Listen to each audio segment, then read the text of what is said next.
इंधनदाता झाला पाहिजे, ऊर्जादाता झाला पाहिजे. शेतकऱ्याने डांबर बनवलं पाहिजे म्हणून मनसर ते आपला 1 किलोमीटर रोड धानाच्या तणसापासून डांबर तयार करून आपण बनवलेला आहे. तो डांबर दाता, हायड्रोजन दाता आणि आता हवा इंधन तयार करायला आपण सुरुवात केली. ही माझी जी गाडी आहे इनोव्हा, ही शेतकऱ्यांनी धानाच्या कणीपासून, मक्यापासून, शुगरकेन ज्यूस पासून, मोलॅसेस पासून तयार होणाऱ्या इथेनॉलवर 100% चालते. आता शेतकऱ्याला फायदा मिळाला, प्रदूषण कमी झालं, पण 22 लाख कोटी रुपये देशातले बाहेर जात होते आणि त्यामुळे इम्पोर्ट होत होतं फॉसिल फ्युएलचं. त्या लोकांचा धंदा मारला गेला. मग ते माझ्यावर नाराज नाही होणार का?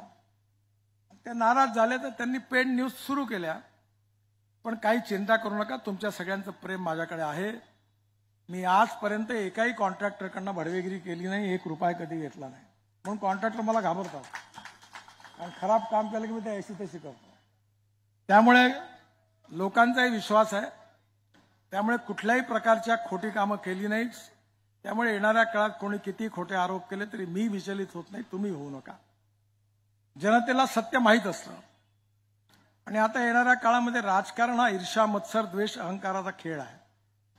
आपली रेषा मोठी करण्यापेक्षा दुसऱ्याची पुसली तर आपली मोठी होईल या आशेपोटी अशा प्रकारच्या टीकाटिप्पणी लोक करत असतात. मी अनेक वेळा या संकटातून गेलो आहे. पण जनता कधी याच्यावर विश्वास ठेवत नाही आणि मी चिंता करत नाही. पण तुम्ही माझ्यावर जे प्रेम व्यक्त केलं, माझ्यावर टीका झाली म्हणून तुम्ही जे दुःख व्यक्त केलं, या तुमच्यासारख्या लोकांच्या माझ्याबद्दल असणाऱ्या सद्भावना हीच माझ्या आयुष्यातली पुंजी आहे.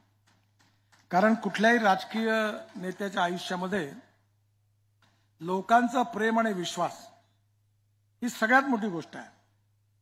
मी 45 वर्ष नागपुरात काम करतोय. आमदार झालो, अध्यक्ष झालो, मंत्री झालो, देशाचा